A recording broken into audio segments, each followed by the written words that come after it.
wisdom, prudentia, justice, justitia, temperance, temperantia, courage. fortitudo. Applying ancient philosophy to modern life, this is the Sunday Stoic.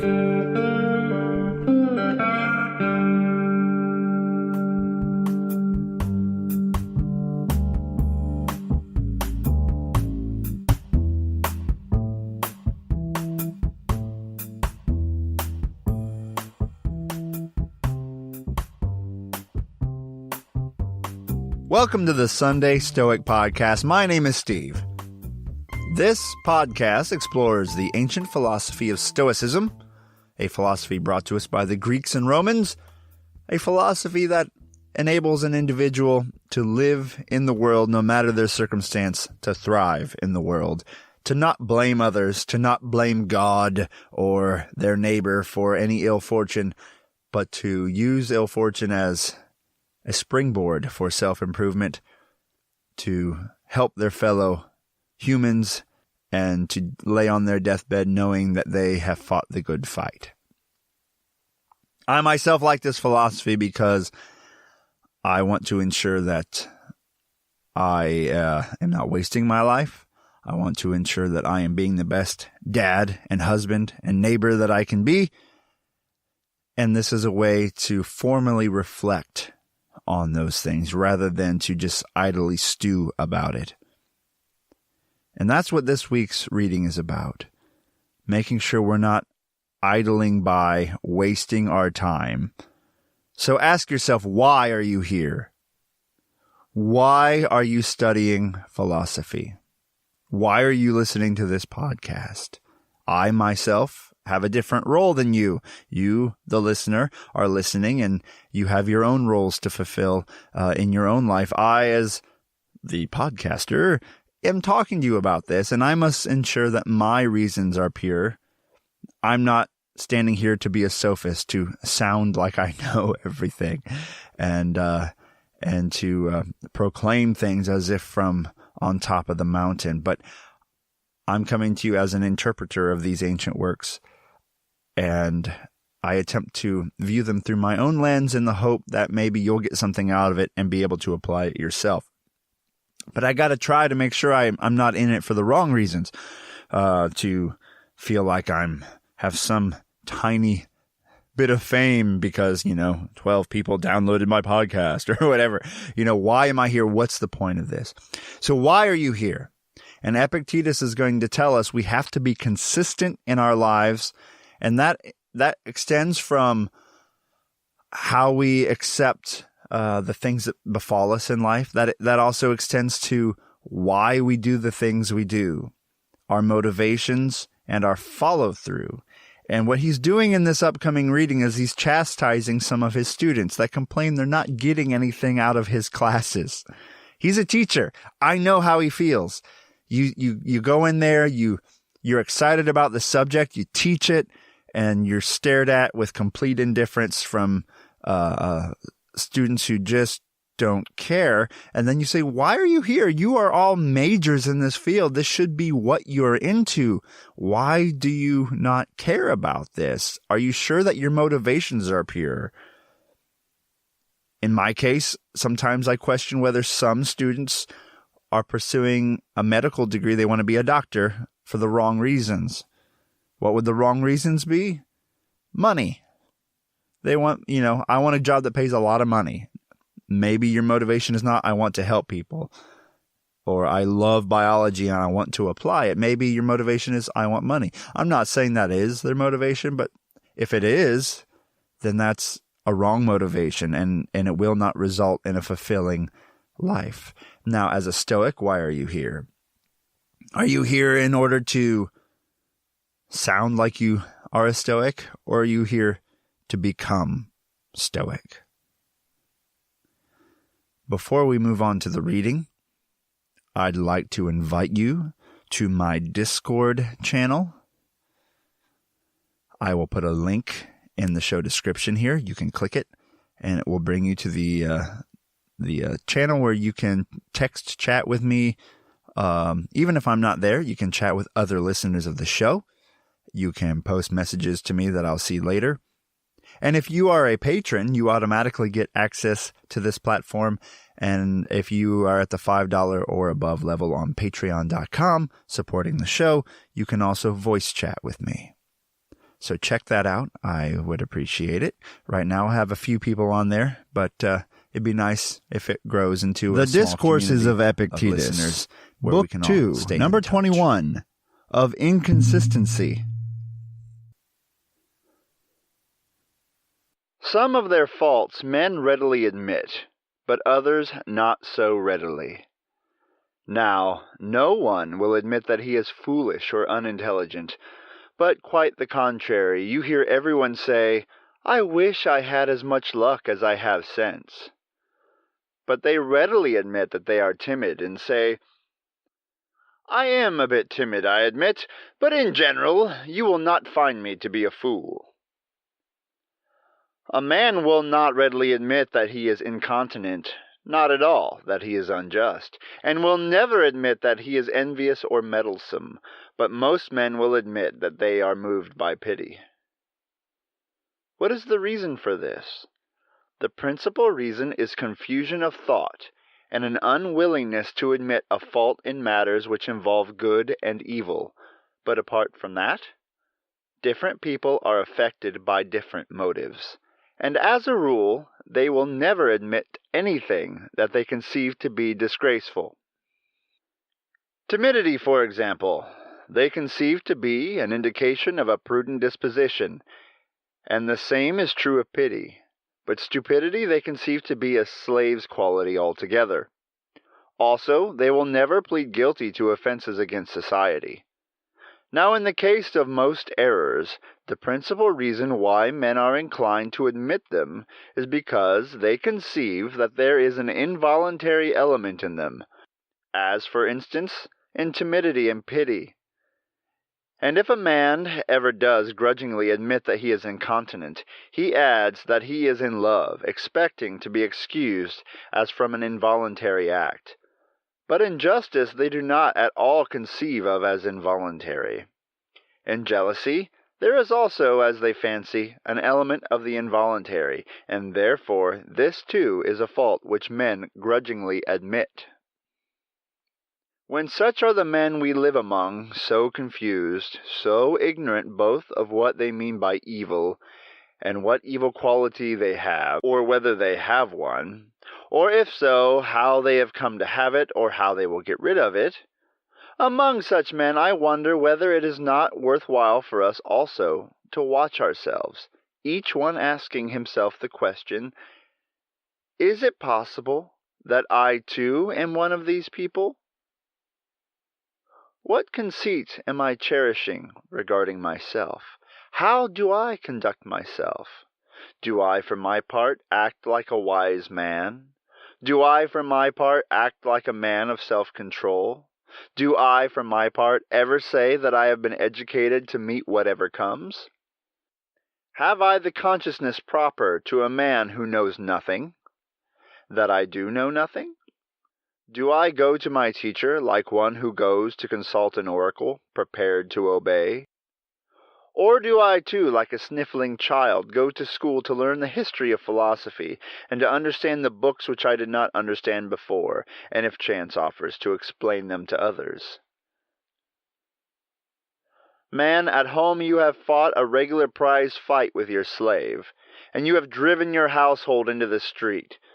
You have disturbed your neighbor's peace, and now you come to me with a solemn air, like a philosopher, and sitting down, pass judgment on the explanation I gave of the reading of the text, and on the application.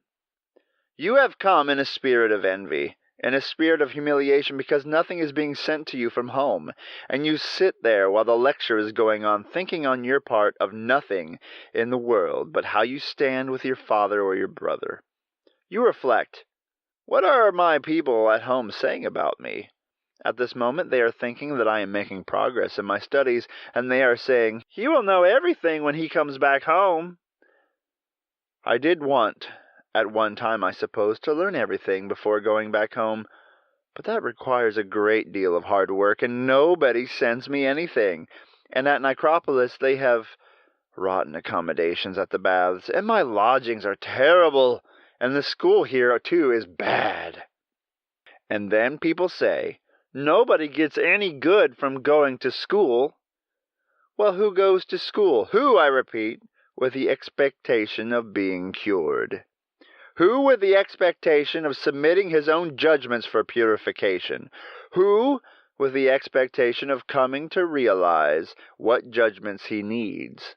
Why then are you surprised if you carry back home from your school precisely the judgments you brought to it?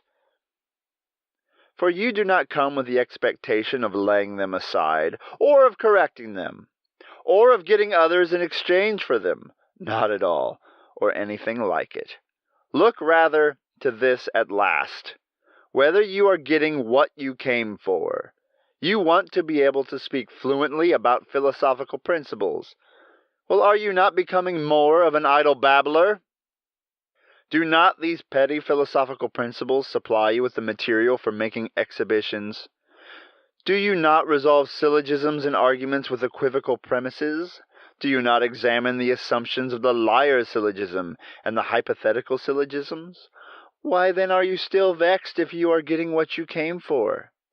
Yes, but if my child or my brother dies, or if I must die or be tortured, what good will such things do me?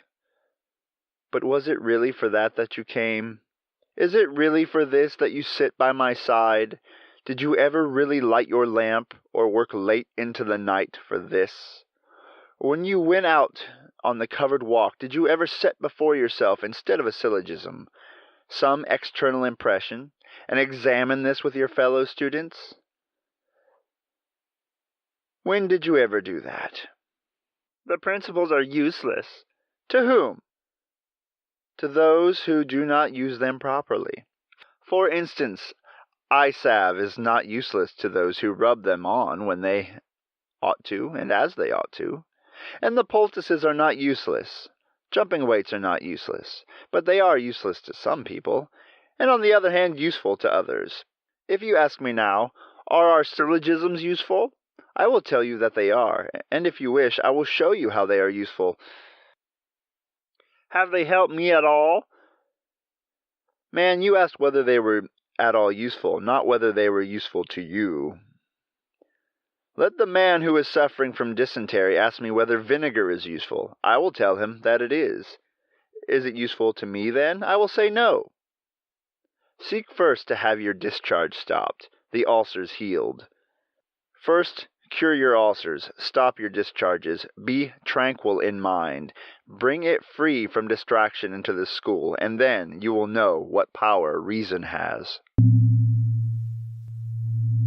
Epictetus says there are some faults that we will readily admit. And he says we admit these faults because we don't fully understand what's in our power, what's not in our power. We might excuse certain passions because we assume they have a component that is not in our power. Like jealousy. I became enraged when I saw another man talking to my wife. And that's not in my power. And that initial spark, that impression, may not be in your power. But you then assented to it. So there are no vices. There are no passions.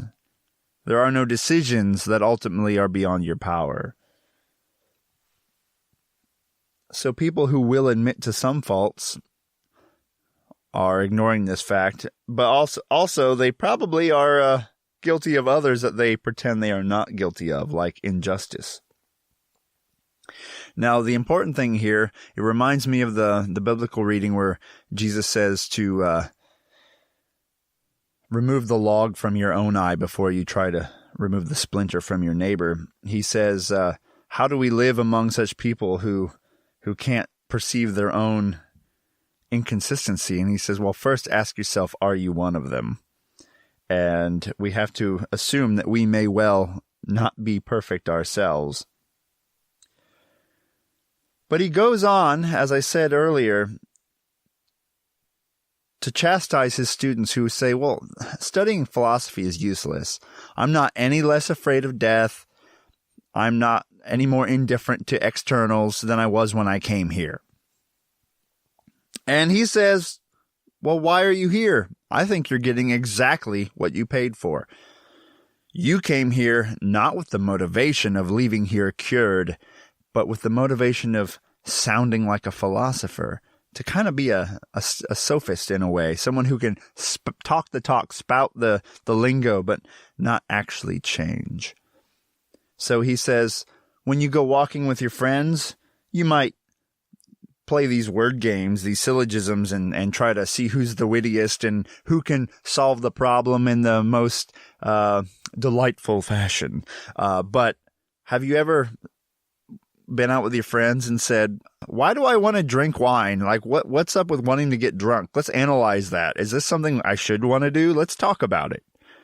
Is that something you talk about with your friends? Do you analyze impressions with your friends? Do you change your behavior based on the philosophy you're studying?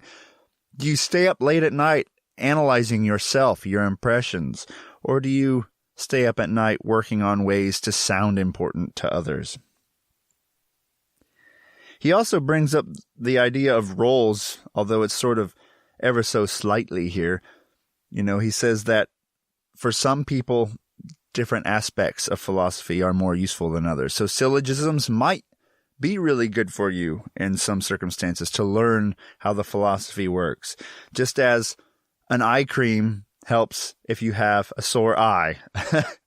But you wouldn't rub eye medicine on your tongue. That's not what it's for. So you need to apply principles where they belong. A key fits into a lock and opens the door. You have to apply the correct technique to the right part of your life if it's going to have any effect. And part of that varies from person to person. You may not benefit from certain techniques as much as someone else. So maybe you should approach philosophy from a slightly different angle.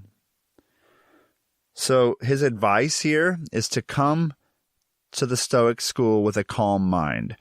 His students are sitting there staring at him while he's lecturing, but in their minds they're thinking, oh, my dad did not send me a new blanket, and I really wanted a new toga and a new pair of sandals and some cookies. Because life here in this school sucks. I have this rat-infested room. It's nothing like home where my rich parents live. I'm in this crappy room. It's loud, it smells, and this school sucks, and Epictetus talks funny, and this is just not ideal. And that's the inner monologue going on in the student's head. And Epictetus is saying, you got to calm that crap out of your mind. Get it out of there. You're worried about all these indifferents.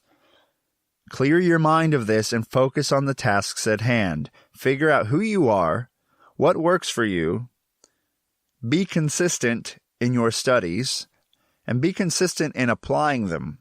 Make sure you're not leaving big gaps in your application by, for example, saying, well, I am just and I am wise, but I get pretty jealous sometimes, but that's okay. No, you have to root all of that out. You're trying to become a whole Stoic, to get this philosophy to permeate every fiber of your being, not just the parts that you want to work on, but you have to scrutinize yourself. We're really good at scrutinizing others, and it can be helpful to see faults in others, because then you can ask yourself, oh, do I have the same fault as well? It's easier to see it in others. It's harder to see it in ourselves. So use this philosophy to become a whole Stoic. Look in the mirror. Don't judge thy neighbor, but fix thyself. Carpe diem.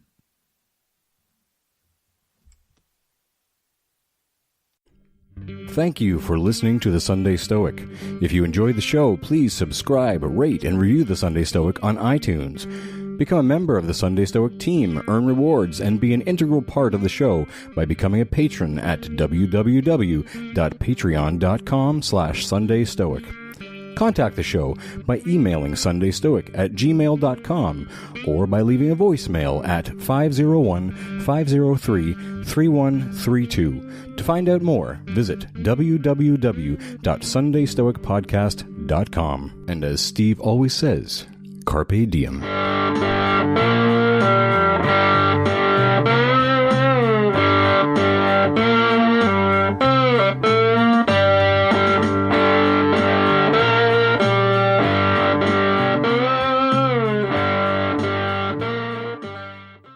Welcome to the Stoic Cosmopolis, a podcast for Sunday Stoic patrons.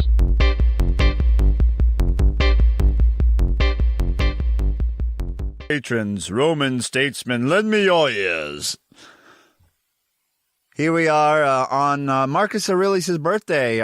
This is Friday, the day I'm recording this episode. By Sunday, it shall be past. But happy birthday, Marcus Aurelius. And thank you all for your support.